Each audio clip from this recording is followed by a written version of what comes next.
Salut à tous. Bon, je me suis dit que j'allais m'essayer au vlog voix off, de commenter un petit peu tout ce que je vous montre en images.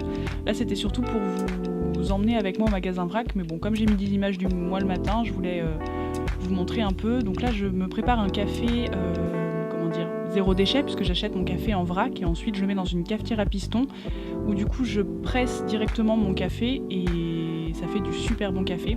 Alors je suis une grosse accro au café et je sais que c'est pas terrible niveau écologie, c'est mon défaut. Et voilà, j'essaye de limiter au maximum, mais malgré tout, je bois plusieurs cafés par jour. Donc voilà, donc je vais... Bon là, je vais pas vous faire une morning routine, hein, je voulais juste vous commenter l'histoire du café parce que ça peut être intéressant pour certains d'entre vous.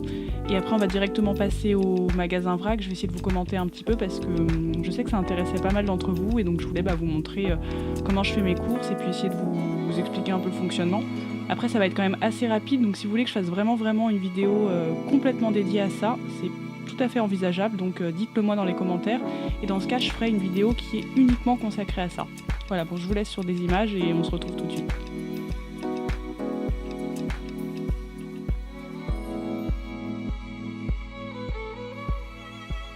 Oui, bon, là vous me voyez rapidement replier mon lit, aérer. C'est des trucs que je fais très souvent le matin, sauf quand il fait trop froid, mais bon là comme les températures ont bien remonté, du coup voilà. Bon. En fait, finalement, là, je me rapproche pas mal d'une micro-morning routine. Hein. Ensuite, là, je passe directement, je vais filer faire mes courses vrac et je voulais vous le filmer pour vous montrer, vous avez été nombreux à me demander. Donc tout simplement, je mets mes bocaux en verre et mes sacs en tissu dans mon panier, voilà, tout basique. Et je prends mon panier et je file à l'épicerie vrac. Donc c'est pas très loin de chez moi, c'est cool, je peux y aller à pied, à vélo ou en bus, mais souvent je marche ou j'y vais même à roller parfois. En plus l'épicier me connaît bien donc c'est rigolo. Donc voici la boutique, donc moi je vais faire un peu la promotion de Day by Day parce que c'est la boutique dans laquelle je vais. Il y en a plein à Paris, donc ça c'est chouette. Donc vous avez énormément de choses en vrac, que ce soit voilà, là on voit les vinaigres, les pâtes, les céréales, les légumineuses, les farines, enfin voilà, il y a vraiment un choix complet de choses. Moi je fais juste mes courses en vrac au Day by Day, après je vais au marché acheter mes fruits et légumes et je n'ai pas besoin d'aller ailleurs. Donc ça c'est vraiment super. Donc voilà, donc là on voit mon commerçant me fait la tare sur les bocaux parce que des fois je ramène des nouveaux bocaux, donc il me note le poids du bocal et ensuite à l'addition il enlèvera le poids du bocal parce que c'est vrai que ça pèse assez lourd et que sinon ça augmente le prix. Donc voilà, il n'y a pas de vol, rien du tout. Donc voilà, ce que j'aime bien à l'épicerie vrac, c'est qu'on peut prendre vraiment ce dont on a besoin. Donc là par exemple pour les pâtes, au lieu de me retrouver avec un sachet, un poids défini comme quand on achète un paquet au supermarché, et ben là je prends exactement ce que je veux, donc c'est pratique. Donc je les mets dans mes petits sacs en tissu, c'est des petits sacs Slowcine qui m'ont été offerts cet été, qui sont très chouettes. Et donc voilà, ensuite pareil, là donc je prends mes flocons d'avoine, donc là normalement je les mets dans des bocaux en verre, mais je n'avais pas dû l'emmener. Et je remplis, donc il y a différentes manières de remplir, soit avec une petite pelle ou alors comme ça en faisant couler directement. Sinon il y a des pinces aussi pour les bonbons, tout ça. Donc ça c'est les différentes farines. Moi j'utilise de la farine de pois chiche beaucoup pour me laver les cheveux et ensuite de la farine complète pour faire tous mes gâteaux, toutes mes cuisines. Et on trouve aussi les olives en vrac et ça c'est magique, il y a des olives au basilic qui sont absolument délicieuses, donc je me fais toujours un gros plein. Donc voilà pareil, donc là il faut mieux les mettre dans un bocal en verre et donc voilà c'est vraiment chouette. On peut trouver les œufs aussi, on voit à côté c'est des œufs biologiques qui sont élevés en ferme, donc pour les personnes qui mangent des œufs, ça permet de donner de l'argent directement à un producteur. Là on voit les alcools qui sont dans des très belles bouteilles, d'ailleurs il a bien décoré sa boutique et puis voilà il vend aussi plein d'autres choses, des pailles en métal, des choses pour les pique-niques, donc voilà c'est assez complet. Donc voilà chez Day by Day. Ah oui, au magasin vrac aussi, je ne l'ai pas filmé là, mais il y a toute une partie droguerie dans l'arrière-boutique que je pourrais vous filmer une prochaine fois d'ailleurs. C'est quand même très pratique puisque ça me permet d'acheter tous les ingrédients que je vais utiliser pour faire mes produits d'entretien, voilà, tout ce que j'utilise vraiment pour toute la maison, que ce soit alimentaire et pour la maison. Et le Day by Day, c'est quand même aussi, ils essayent d'avoir un maximum de produits bio ou d'agriculture raisonnée, ou de produits locaux, vraiment avec des circuits courts. Donc c'est aussi pour ça que je leur fais entièrement confiance et même sur la manière dont ils apportent leurs produits. Ils font vraiment très attention aux déchets. Il y a vraiment toute une démarche éco-responsable derrière et c'est pour ça que je fais mes courses chez eux aussi.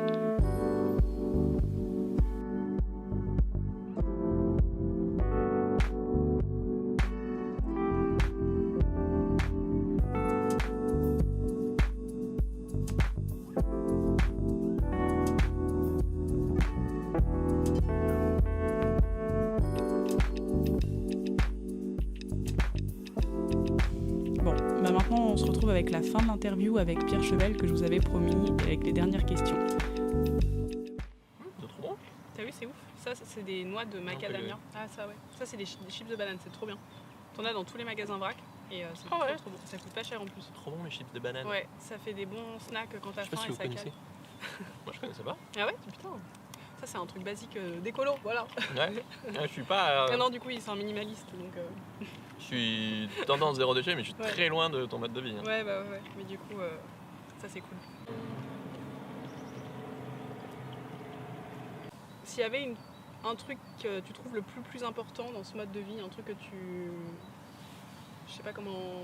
Enfin, je pense que ouais, tu vois ce que je veux dire. Le truc que tu trouves le plus important dans ce mode de vie, mais tu peux en citer plusieurs. Ouais. Parce qu'il y a pas de... On n'est pas élitiste. Bah, moi, ce qui me tient le plus à cœur, c'est le minimalisme.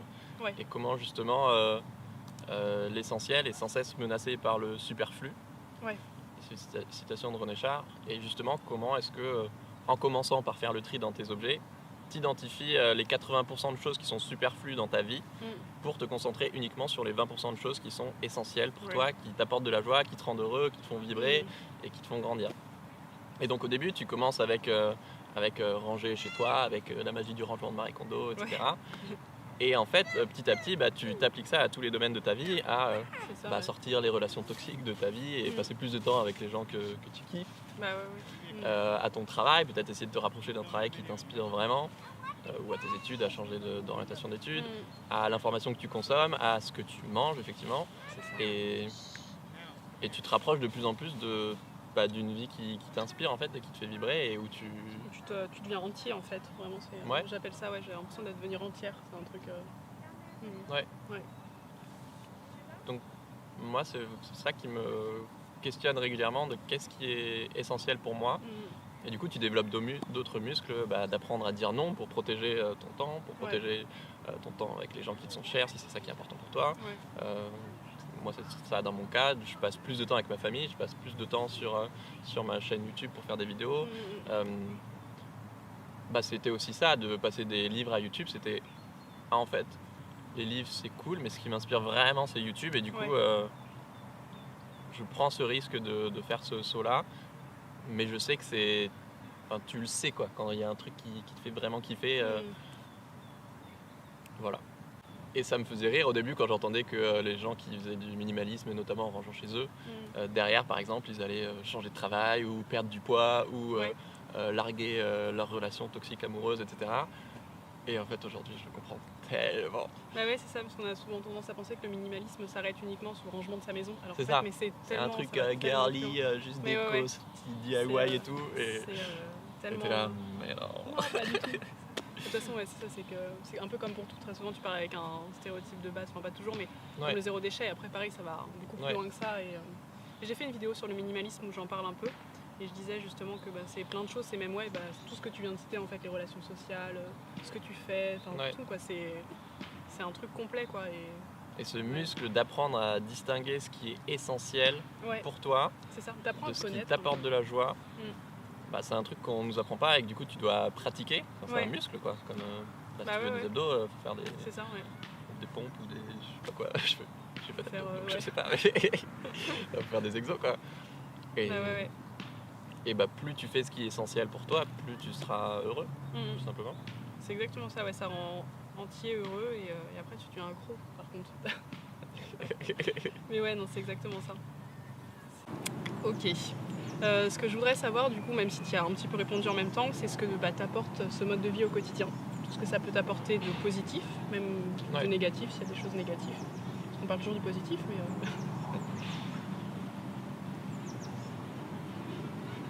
T'as le droit de réfléchir.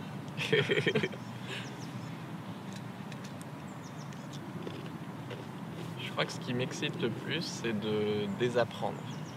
Ah, j'adore cette réponse. C'est bon, je suis fan. Grave. En fait, tu questionnes tout, du coup. Tu t'es dit, t'as grandi en mangeant au supermarché, en écoutant tes profs à l'école, en te disant qu'il faut trouver un travail, après tu auras ta retraite et tu kifferas les week-ends et les vacances. Et du coup, là, tu questionnes tout, en fait. T'es là, attends, mais on mange comme ça, mais est-ce qu'on pourrait pas manger autrement, de manière plus respectueuse de l'environnement et des animaux et Le moindre autrement. petit truc que tu vas On se faire. déplace comme ça, mais Ouais. est-ce que on se parle à soi-même ou aux autres comme ça? Enfin, tout en fait, tu peux réinterroger. Ouais. Et ça, je trouve ça assez kiffant. Mm. De se dire que bah, le monde, il est comme ça, et t'as l'impression qu'il est figé. Ouais. Ce qui déjà est faux, en fait. Le monde, il est en mouvement permanent, sauf que Exactement, forcément, tu le vois pas évoluer. Enfin, c'est comme un arbre qui pousse, quoi. Bah ouais. Et du coup, de te dire, en fait, il y a plein de futurs qui sont possibles. Et te dire, bah ok, moi, auquel de ces futurs j'ai envie de contribuer. Ça, je trouve ça hyper kiffant. Complètement d'accord. C'est vraiment trouver ta place dans l'univers, quoi. Devoir trouver le sentier qui est fait pour toi. Ouais. Il y a une citation, dont je ne me rappelle plus, Merde. qui dit que le futur est inéquitablement réparti, mais qu'il est déjà là. Ouais. Et donc ça peut être autant une start-up qui, enfin je sais pas, quand ils ont créé Internet, tu vois, au début, bah, c'était que peut-être aux États-Unis ou quoi. Et pourtant ça existait déjà et maintenant c'est mainstream. Et là, je pense qu'aujourd'hui, pour le monde de demain, notamment de l'après-pétrole ou l'après-effondrement, bah, c'est clair qu'il y a déjà plein de futurs en transition qui existent et qui sont déjà là au quotidien, et je trouve ça génial d'aller mettre le nez dedans et de comprendre comment ça fonctionne, quoi. Ouais, c'est sûr. Toutes les alternatives, il y a plein de choses qui naissent justement. Cet après-effondrement dont tu parles, il est en train de naître en ce moment justement. C'est en train de pousser et c'est cool. Oh là là, cette téléportation de l'extrême. C'est trop bien le futur, hein. Ouais, c'est trop bien. C'est sympa chez toi. Puis le thé est déjà préparé. Bah ouais. Putain, super. Bon, bah... Ah, la vôtre. Ouais, Ok. carrément. En fait, elle a plus de batterie, la demoiselle. On a dû terminer ici, mais bon, c'est cool. Au moins comme ça, on boit un thé et puis voilà. Ouais. Et donc entre-temps, on a filmé une vidéo sur la chaîne de Pierre. Une vidéo qui parle de ma vie sans frigo. Donc c'est trop cool. Donc moi, je vous mettrai le lien pour que vous puissiez aller voir cette vidéo très cool. Et puis voilà. Donc, bah merci de m'avoir invité. Avec à bientôt, ciao. À bientôt, salut.